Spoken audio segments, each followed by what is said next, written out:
Xbox Game Pass is one of the best values in gaming in my personal opinion. So let's go ahead and take a look at a few of the games that are coming out in July and potentially help you avoid wasting any of your time. Coming up. Hey, I'm Sam with Busy Dad Gaming. I help busy dads figure out what games to play so they can relax and go back to their families recharged. Now tell me if you can relate to this.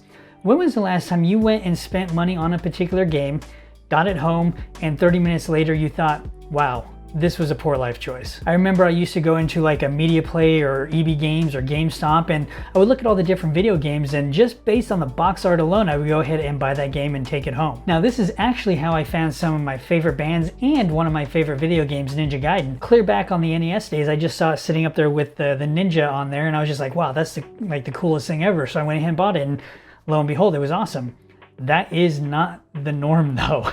Now with Game Pass, this actually makes it a little bit more plausible, because with Game Pass, you're going ahead and you're paying the monthly fee, but then you can go and download those particular games, and if you don't end up liking it, it's not as big of a hit. And I recently did this with MechWarrior 5. I used to love MechWarrior games back in the day, and so I was like, oh, this should be pretty cool. So I went ahead and got it downloaded, and after the tutorial, which was about 30 minutes later, I was just like, yeah, this is just not for me. I'd rather go play something else. So to help you avoid wasting any of your time on some of the upcoming releases, let's go ahead and take a look at some of them that are coming out in July and see which may potentially be the best fit for you. So the first game up is Need for Speed Hot Pursuit Remastered. And this technically came out in June, but I'm including it here in July. And I still suck at racing games, just the way life is. But this particular game is actually relatively fun, and if you enjoyed the Need for Speed franchise, then you'll most likely enjoy this game. It does look a little bit prettier. They ended up updating potentially some of the mechanics, but overall, it's racing cars, running away from the cops. It's just a lot of fun and something that you can go ahead and just chill and relax with.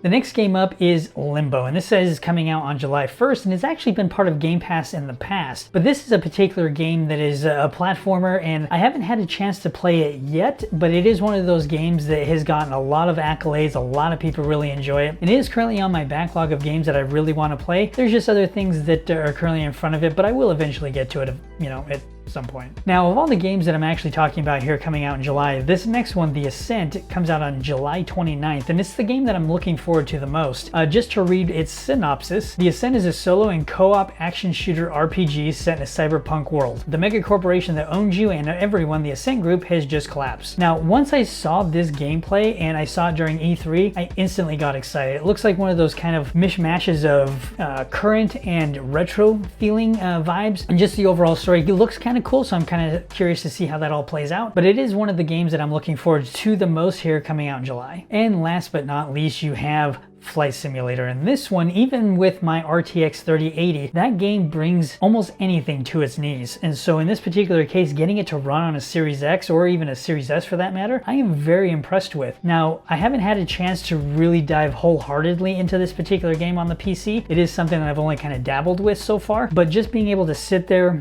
relax, fly, and it's definitely one of those games where you can just kind of chill, and you're not being, not competitive. It's not race against the clock. It's just purely relaxation, and that's something that I've really enjoyed with that particular game. Now, those are the 4 games I'm really looking forward to here in July from Game Pass. Now, what game am I really enjoying right now that's already existing on Game Pass? For the 4th, my wife went ahead and took Celeste and gave me a little bit of a longer time to actually get some gaming in. Now, I've been trying to play the Outer Worlds pretty much since the thing came out, and I haven't really gotten into it too much until recently, where I'm about 14, 15 hours into it now, and I'm going through, and it does feel very Fallout-ish in its own little style, but it's one of those games that now that I've had some extended time to really dive into it, I'm really thoroughly enjoying that game. And the only downside with Outer Worlds is it's not a play anywhere title, which means if you have a Series X or an S and a PC, your save file doesn't flop between them. It's only one or the other, and I actually ended up finding that out